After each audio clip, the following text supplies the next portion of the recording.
Let me paint you a picture. Imagine you are the most powerful man in Nigeria. You control 31 governors, over 60 senators answer to you. The judiciary, the very institution that is supposed to be the last line of defense for the Nigerian people, bends at your whisper. You have the Federal Treasury, you have INEC, you have state apparatus across the entire country. Now tell me, why can't you sleep at night? Why are you so terrified of one election? Welcome back to my YouTube channel. If this is the first time you are visiting our channel, please like and subscribe to our channel. What we are about to break down today is not just about politics. This is a story about power, fear, and one thing that no amount of money, no number of governors, and no court ruling can ever buy: the will of the people. Buckle up, because this truth is about to hit different. Let us start with the words of a man who has been inside the system. Former Senator Dino Melaye speaking live on Channels Television just last week.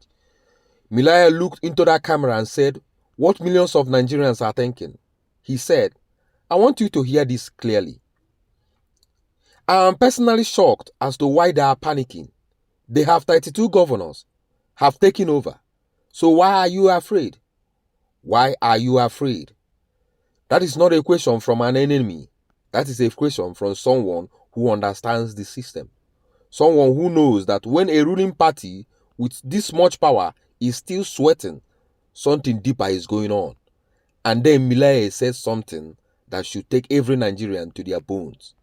He said, President Tinubu does not want an election. He wants a coronation. A coronation in 2026? In a democracy? Let that word sit with you for a moment. Now here is where the story gets deeply personal for the APC. Because buried inside APC's panic, inside every desperate move they make, is a memory, a number, a lesson from 2023 that they cannot erase, no matter how many governors they buy or how many parties they destabilize. That number is 6.1 million votes.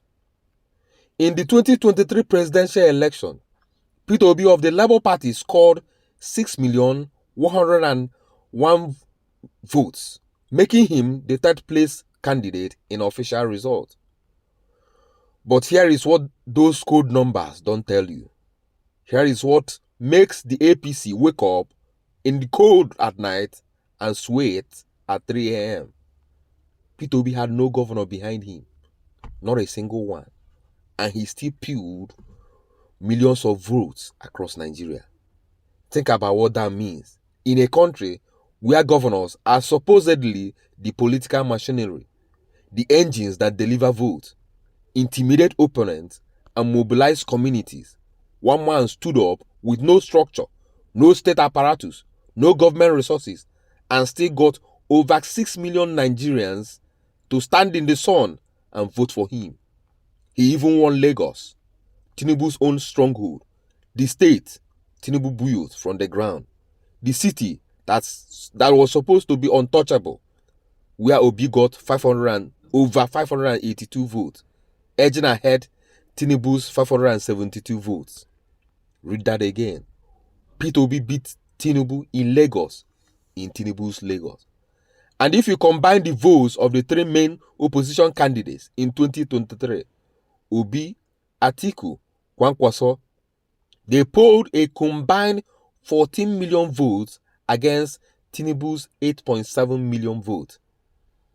The people were never with the APC. The structure was. So when the APC looks at 2027, they are not just seeing an election, they are seeing a nightmare. A man who broke the rules, broke the formula, and proved that Nigerians, when they are angry enough, do not need governors to show them where to vote. And the PDP said it plainly. The 2027 elections is not about how many governors or so-called leaders a party has. It's about President Tinubu and the condition of Nigerians. This election will be APC versus Nigerians. APC versus Nigerians. When your own political opponents frame the question that way, you have already lost the narrative. So, what do you do when you are afraid, when the peterobi president has exposed that your governors might not be enough? You don't fix your record. You don't lower the price of food. You don't break back jobs. You destroy the opposition before the election even starts. Enter the ADC crisis on April 1st, 2026, April Fool's Day. INEC announced it will stop recognizing the ADC leadership following a court of appeal ruling.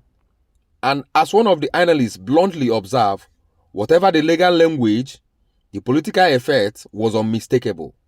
An opposition platform that has become nationally significant was thrust into operational paralysis at the very moment when political organizations for 2027 should be deepening.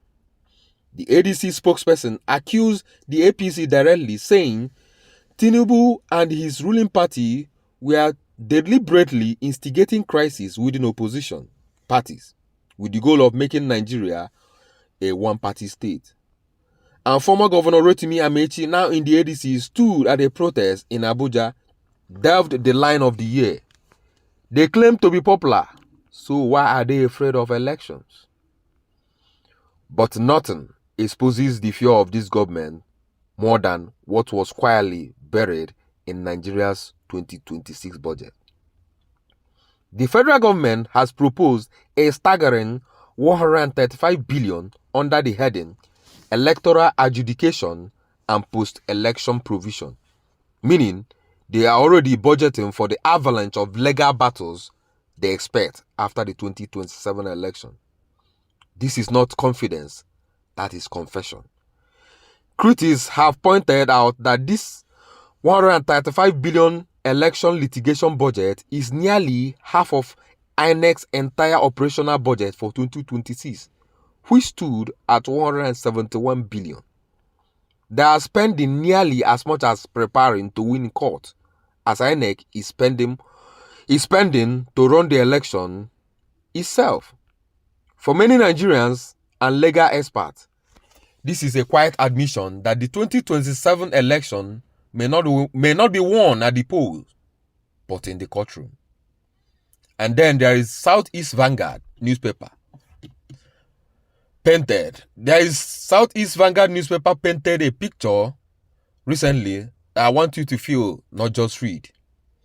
The Tinubu re-election campaign train is moving, powered by governors, senators, and APC heavyweight. But the coaches that should carry the people are completely empty.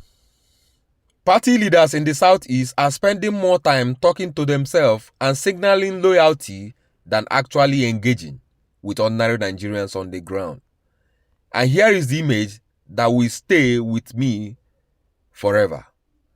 As politicians enter government house for APC meetings, they fish out their branded Tinubu caps for the cameras. And the moment the event is over, those caps go straight into their handbag, under their car seat as they return back to the street. Which means loyalty for the camera, fear for the street.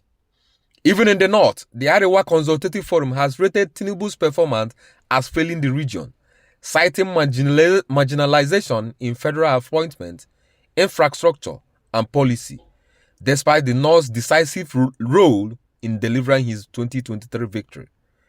They all gave him the throne, and they feel betrayed. Here is the truth, and I need you to carry it with you.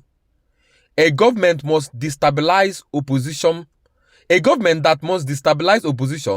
budgets 135 billion for post-election suit and silence democratic voices to survive an election is not a government of the people. It's a government afraid of the people. The ghost of peterobi and his 6.1 million votes, built with no governor, no state money, no machinery, will follow this administration all the way to February 2027, because it proves one eternal truth. When Nigerians are united and angry enough, no structure can stop them. According to the ADC, Internal APC polls have pushed the ruling party into panic mode because Tinubu himself knows his own unpopularity. Power without the people is always afraid. And right now, from Lagos to Kano, from southeast to northwest, the Nigerian people are wide awake. 2027 is coming, and no amount of governors, senators, or court rulings can stop a people whose mind is made up.